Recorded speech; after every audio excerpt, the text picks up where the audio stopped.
you back in the room because I Okay. want your opinion on it. And we starting again.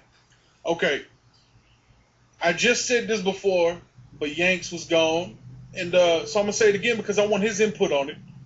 And you know what I'm saying, then Kilo can give his. I get, you know what I'm saying. I don't know if Kilo wants to talk about it or not. You know, but I'm a big time Southern rap fan. So the underground that I mainly listen to is the South. I'm not a big East Coast fan. Not knocking it for no means because hip hop started in the East Coast. So I don't take anything away from the East Coast. I don't take anything away from the West Coast. I just love the Southern part.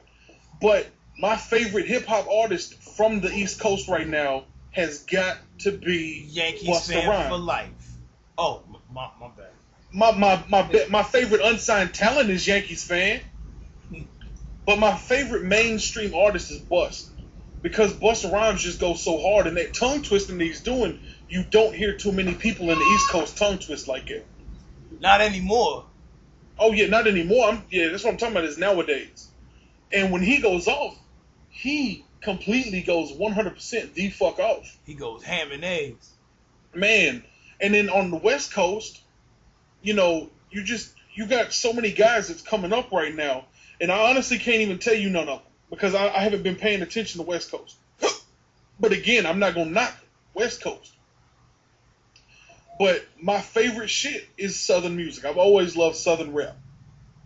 You know what I'm saying? I guess it's because I mean, you know, I've done seen about 5 videos where Ludacris is holding 2 fucking chicken legs in his motherfucking hand. You know what I'm saying?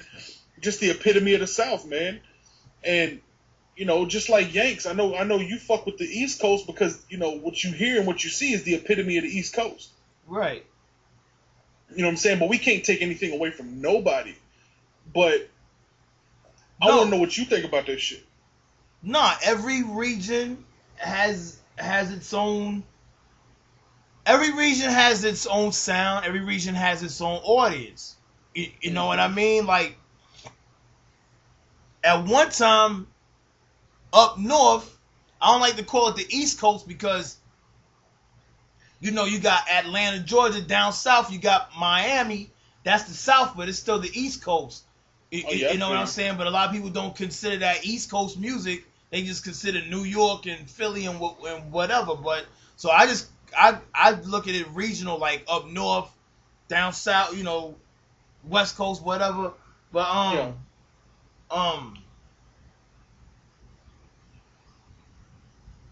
at one time, the New York sound was the sound of hip hop all around the world, all around the country.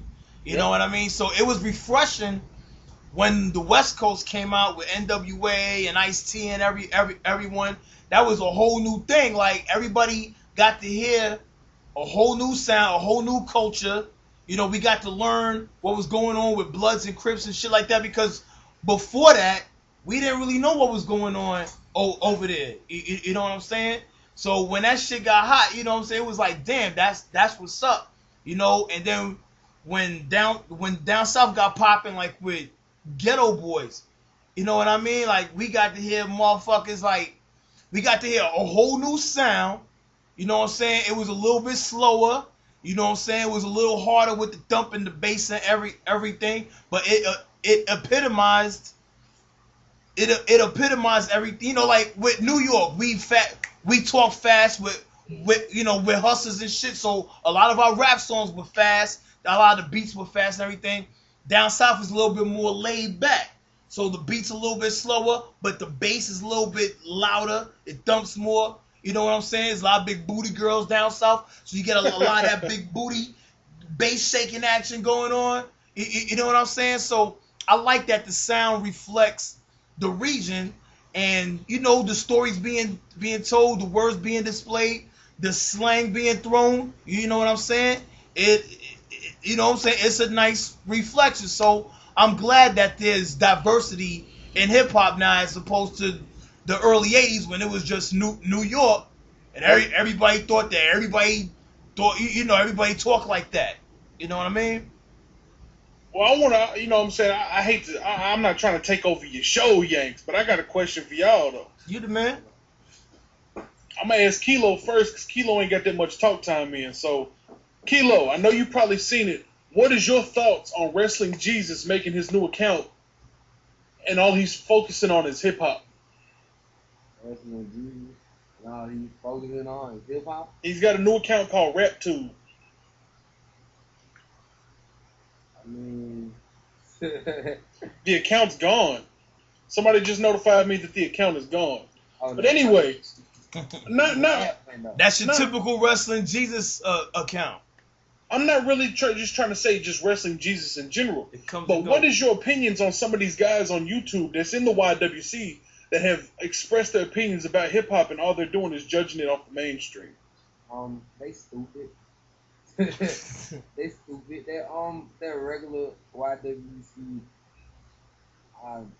marks or whatever. They shouldn't just judge off of just basic mainstream, because if you're gonna judge hip hop, you should just look at it as a whole. Mm-hmm. Like, you can't just blame like just one person. That's like I don't want to bring up race again. That's like people just looking at O.J. Simpson, right? Mm-hmm. And it's like them saying, "Oh, black dudes kill white girls." Yep. Like that. Well, you can't just say every black man in America kills white girls. I mean, shit, it can also go back to Timothy McVeigh and them. Yeah. I mean, you just can't go off and just say all white people just crazy and go mass murdering everybody. Yeah, exactly. But I think they shouldn't be looking at it as not as mainstream. They should be looking at the whole hip hop scene. They should be looking at the underground, like the Yellow Wolf and the Jokers and people like that. They shouldn't be looking at what's getting played on the radio, because what's getting played on the radio is bullshit. I done heard racks on top of racks 5 fucking times in a day get played on the radio. Thank you. And that's bullshit. But you hear a song like on Yellow Wolf mixtape, or on this rapper I know named the Joker mixtape, people like that. You never hear that on the radio. You'll never hear it unless you got XM satellite, unless you got Cyrus. And that's why people are behind these underground artists more than y'all. Because usually, to find something real good, you got to spend money for it. Usually. You know what? And I just want to bring this point up real quick, because you're from New Orleans. You can go ahead and vouch for this, because I'm from the South too, and I caught the brief butt of it. Back in the late 90s, when No Limit came out, No Limit had the South on lock. They really did. And they was barely getting radio play. The only people that was really getting on the radio and on TV was Master P and Silk Shocker. That was the only two that was really getting fucking radio play. I mean, of course, Mystical might have had a hit and C Murder might have had a hit, but these motherfuckers literally damn near dropped a fucking album damn near every 2-3 months. And they had the streets on fucking lock. You know what I'm saying? Like, I can't say what was on the East Coast at that time because I'm not from there. There's shit that hits the streets in the East Coast that we don't ever get a touch. Yeah.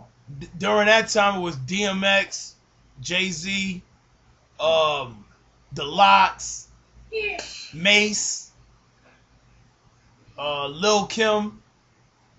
That's what was going on then. Redman, Method Man. Yeah, I remember when No Limit had the streets on lock too. Mm-hmm. You know what I'm saying? But then Cash Money took over. Oh yeah, Cash Money took over the South when they came out. They took it from motherfucking No Limit. I gotta say one thing about Cash Money. Cash Money, in my opinion, not in my opinion, it's a fact. Cash Money is the longest living rap dynasty that I can remember. Because they came out in late 1998, early 1999? They actually started recording their shit in like 97. Well, yeah, but they was in the mainstream in like 98, yeah. Yeah, they hit the scene like late 98, early 1999. And look at them now. Wayne and Baby is on top. And it's 2011. That's fucking... Let's say from 1999 to 2009, that's 10 years. So 10, 11, that's about 12, 13 years that these motherfuckers been on top. Without that's one thing that I want to get into an argument with somebody about is, man, in my opinion, Cash Money made it like a motherfucker.